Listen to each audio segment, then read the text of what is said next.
A processing plant.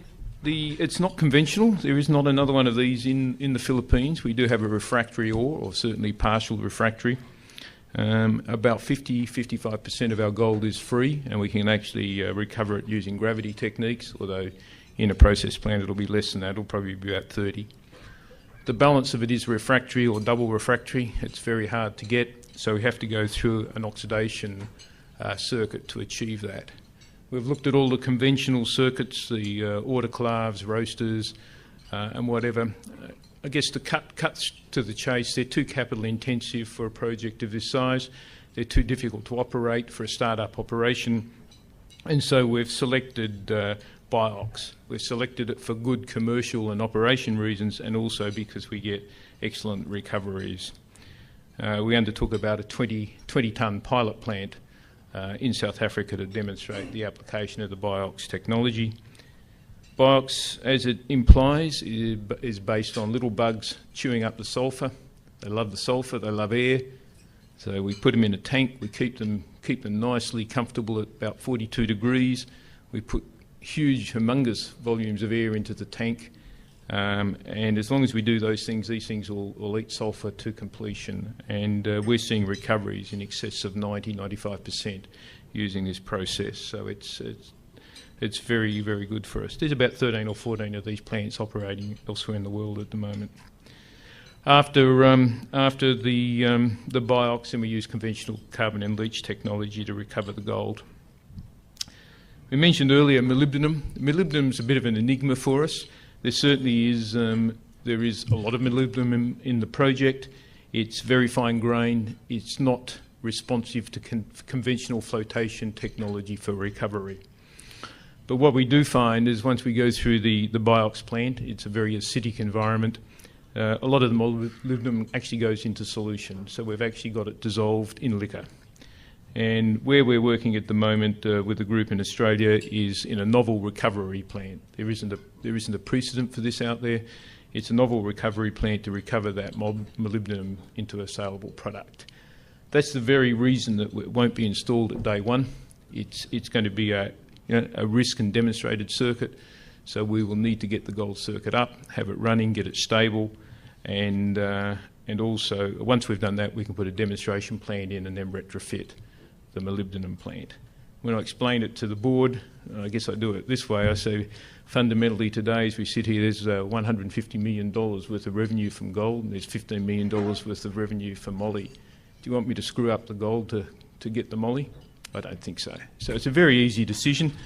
We're very bullish that we will actually get that on within a year and a half or year to two, and it will add nicely to the project.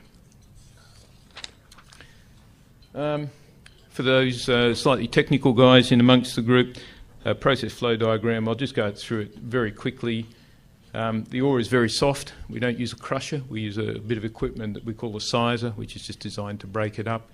So it's a low energy, low abrasion, in through a single SAG mill. The first step into ByOx, so we've got 1.75 million tonnes going through there. The first step in a ByOx circuit is to actually to reject as much mass as you can. So we go through a very simple rougher flotation stage where we recover about 7% of the material into a concentrate. So we're recovering about 120, 130,000 tonnes a year into a concentrate. The rest goes straight out to the tailings dam. It basically hasn't seen any chemicals except for a little bit of PAX in the flotation circuit.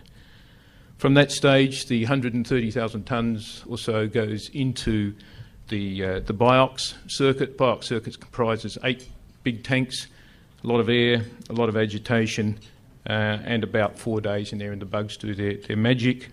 Comes out the back end, some liquid solid separation. Sorry, the ByOx ByOx circuit is here. Liquid solid separation. So we separate the liquor from the solids. The liquor does have the dissolved moly in it, so when we look to put a moly circuit, we'll take that through to a moly recovery step. The solids have the gold. We take the gold into a conventional CIL through cyanide destruct and then dispose to the tailings dam. This ain't quick, it's very easy. In reality, there's a lot of pipes and a lot of tanks in this circuit. Tailing storage facility, just very quickly, we've worked very hard to have a single point discharge on the project, which will be out of the tailing storage facility.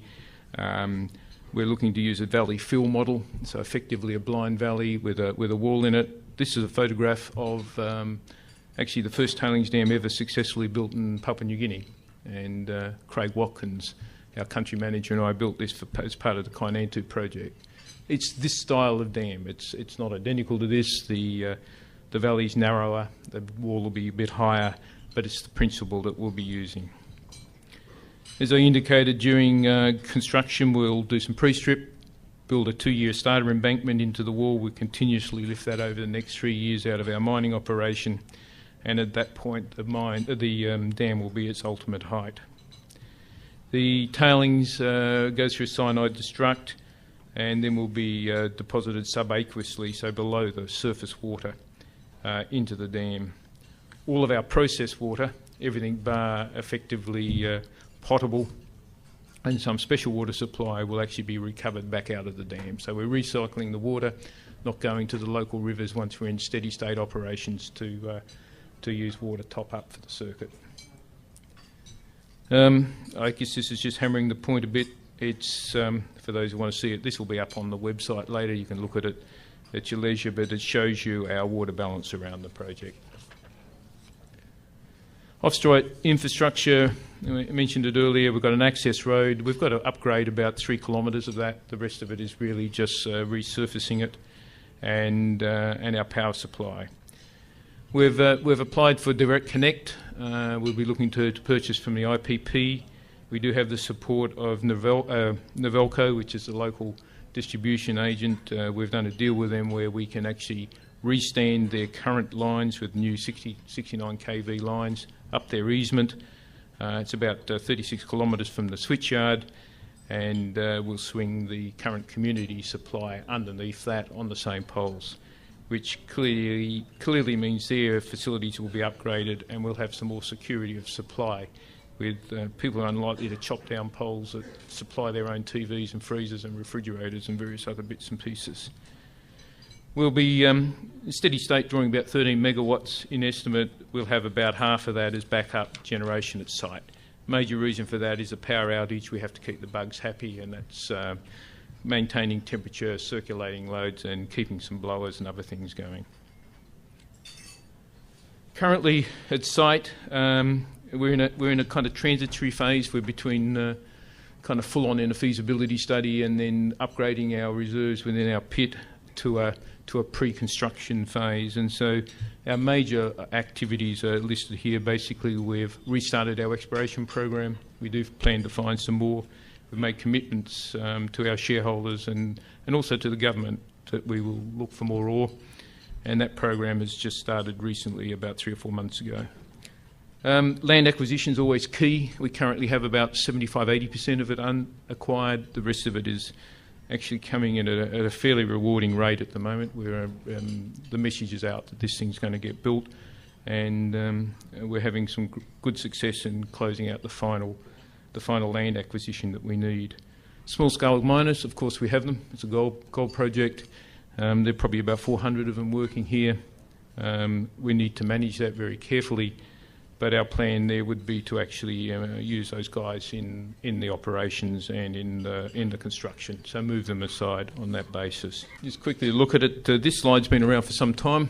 Once again, I've referred to Gary a couple of times. I can thank Gary for this. He was the guy that was sitting half asleep in the back of a conference one day, listening to a guy called Carl Jensen, and he mumbled something about a silica undersaturated alkaline complex, and Gary kind of woke up out of his slumber and said, "We got one of them." As it turns out, it is. Jensen's been out. He's had a good look at it, and he certainly endorses it. They're very rare beasts. There's one well-known one, which is Cripple Creek in the States, and there are a few others that are alluded to in hushed tones to people as being the next big exploration model. We'll see. Purpose of this slide is to say, hey, we've got 1.5 million ounces. Cripple Creek's mined 23 million. Join the dots. I'm not pretending that we're going to get 23 million ounces, but the message to take out of this slide is the upside potential is quite strong. There's one difference between us and Cripple Creek. Cripple Creek is in old terrain. It's been extensively eroded, so a lot of the potential's been removed, whereas at Runruno, this is still a pretty virgin type of project. There hasn't been a lot of erosion, so we've got a fairly complete system.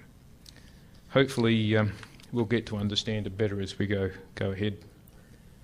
Just to hammer the point, this is some ground geochem. You can see it rings a complex. The red spots are the hot spots. It's incomplete. We're completing it now. But we've certainly got a good book of targets to follow. And at the moment we have 2 diamond drill rigs committed to this type of exploration, first pass exploration, with 5 or 6 projects that we're going to follow up quite vigorously over the balance of this year. I should also say there is potential for copper mineralisation within the area. These things aren't exclusively gold and molybdenum, but they could have a porphyry type system associated with them, yet to be found. I guess the rest of these are a bit of an advertorial for what we do and what we do very well. I made a comment that the original promoters of the company set our kind of community relations and environment up very, very well. And that stood us in very, very good stead because it's allowed us to move through the permitting system with comparative ease. So, all power to the guys. Today we work very hard on environment, like any of our peers. I'm not trying to single us out as being anything particular. Any responsible mining company operating in the country will do this and will do it just as well as we do. But these are the key issues. Put up this stope stabilisation and rehab. It's an interesting point. Mining's always, and especially with the kind of rhetoric that's going on in the press and whatever at the moment, mining's always blamed for everything. There's actually a demonstration out here where the hill that we've worked on, where we've drilled nearly 1,000 holes, so there's probably, I don't know, pick a number, 600 drill pads. You go out there today in the rain, you won't see one slip. It's been rehabilitated with the help of McAfee and some design from them and our pretty committed environment group. We see no slips. You go either side of the project, the road in, there are slips all over the place. So it demonstrates to me that with a little bit of forethought and a bit of commitment, you can actually stabilise these things and actually turn them into a better environment. Very big success story for us. All good projects. We keep a good eye on the environment. We're creating baseline data and so on for all of our future operations, because clearly there will be a lot of rhetoric around about a mining operation. I'll just flip through these very quickly. They're all the normal kind of arsenal of things that you do in a mine to do it properly. Mining forest program.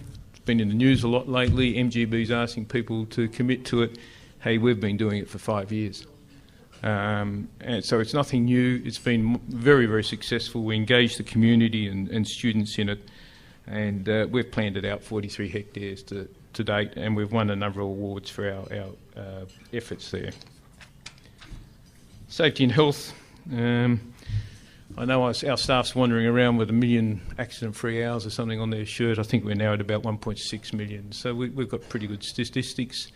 I think Zaldi probably knows them better than I do. He's sitting over next to Gary. But it's been a very, very long time since we've had a lost time incident on site. Obviously, if we don't have the social licence to operate, we're not going to operate. Doesn't matter what central government says. If the people and the provincial authorities don't want us there, it makes life too difficult. So we have a very large effort of communicating and talking and educating, and that's a large part of what we're doing on site today. And once again, I've just got a mugs gallery here of things that we've done at site. But basically, we're looking for sustainable industry. We're looking at education. We're looking at health. We're looking at unemployed youth, malnutrition, higher productivity out of farming, and just straight infrastructure development. All the normal arsenal of things that you would expect a responsible company to do. Okay, complete the advertorial. I guess the reason we're here is where are we going from here?